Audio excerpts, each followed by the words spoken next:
مشکل وزن 67 کیلوگرم ماهان نوروزی تهرانی با پیراهن سفید در مقابل سعید اسماعیلی قهرمان المپیک قرار میگیره. کشتیگیر ابتدا در سرشاخ کار میکنم، میره به پایه حریف.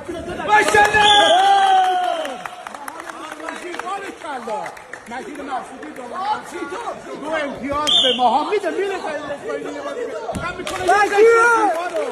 یه زشت زیبا رو ماهان میزنه. بارکلا به ماهان.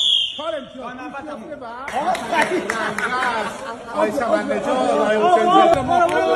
بارکلا به ماهانی که دوم با سود وسط آغاز قهرمان المپیک. حرفی برای گفتن مقابل ماهان نوروزی تهرانی نداره.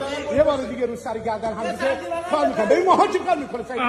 پای حریف میرسه، یه بار زیبا خیلی کنده یک شات رو میاره. ایوان باشه. 2 امتیاز دیگه ماهان میخواد.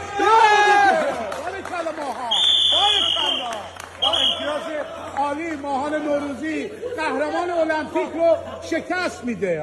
قبول نمیکنه. یه بار دیگه میخواد یه پاهم میره سریع قایه بدون پیش رو نوروزی. همه ماهان تشکیل کنیم، ماهان تشکیل میکنیم.